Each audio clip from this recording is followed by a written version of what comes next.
8 days, 14 hours, and 2 minutes till the inauguration of the 45th President of the United States, Donald Trump, as outgoing President Obama directs 3,600 tanks and military resources through Poland.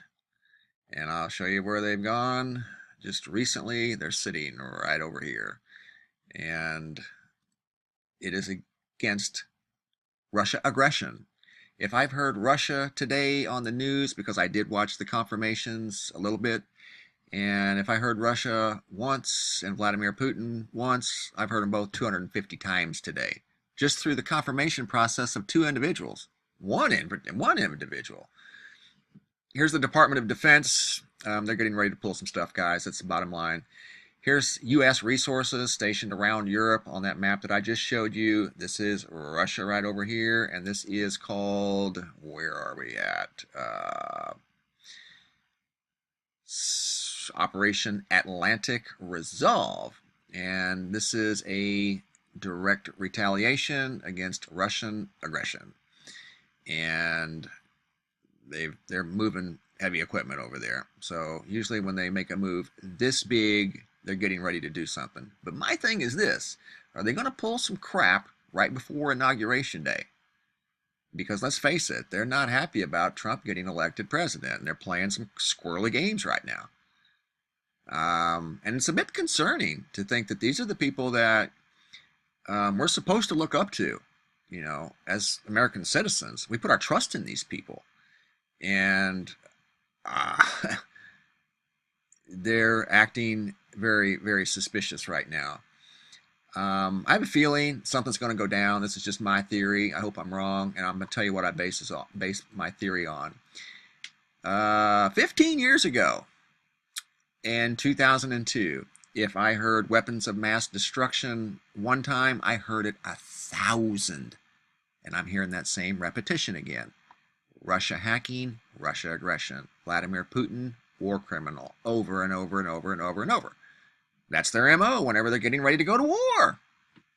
They pound it into your head, and that's what they did. And here's some archived news from 2002. Iraq weapons of mass destruction. Look at all of them. How many are there? 4 million results? Likely Iraq has weapons of mass destruction. That's all we were told. And what turned out? They did not have weapons of mass destruction. Okay? We have a Nobel Peace Prize president exiting, and I think the reason he was given that Nobel Peace Prize was to kind of put him in a position to where he basically kind of put him in a corner to where he couldn't go to war. Here, I've accepted this Nobel Peace Prize, and, you know, if something were to go down, how am I supposed to justify going to war when I'm a Peace Prize president? You know, so that kind of had him during his whole 8 years as president in a corner until now. He's hours from, you know, supposedly leaving office and moving 3,600 tanks over on the edge of Poland. And there's a lot more over there than just tanks, guys. There's the aircraft.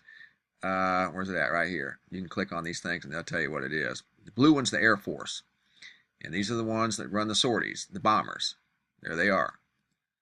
So they're not over there just twiddling their thumbs. They're getting ready to do something. And I hope not.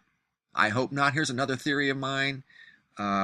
Israel has a gas field that they've been sitting on for quite a while. They named it Leviathan because it's just so huge. It's after biblical Leviathan, the huge beast in the Bible. It's that big. There's that much natural gas here. And they're wanting to service South Europe, I think through Syria, Turkey.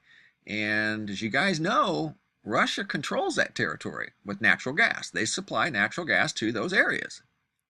So I think that might be the issue. It's just a theory of mine. Could be wrong. And like I said, they've been triangulating resources over here. You can see the map, all of this here. And on the eastern end of Russia, we're seeing these strange signals. This is almost like you could look at it as a communications jamming signal maybe that's picking up. It's picking up some sort of a weird wavelength. and it doesn't know how to react other than this. I've never seen anything like this on one of these seismographs. Never. Ever. And this just so happens to sit in eastern Russia. And the tanks are sitting where? Let me show you again. On the western side. So something's afoot. I hope nothing happens, and I don't want anything to happen. But it certainly looks like Obama might be fixing to do something on his way out the door. And that Nobel Peace Prize isn't going to hold him back now because he's on his way out.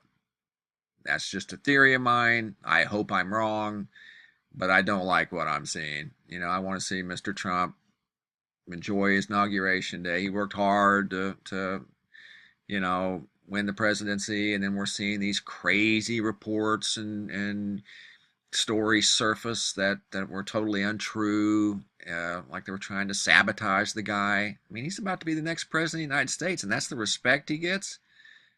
You know, he's going to be the president.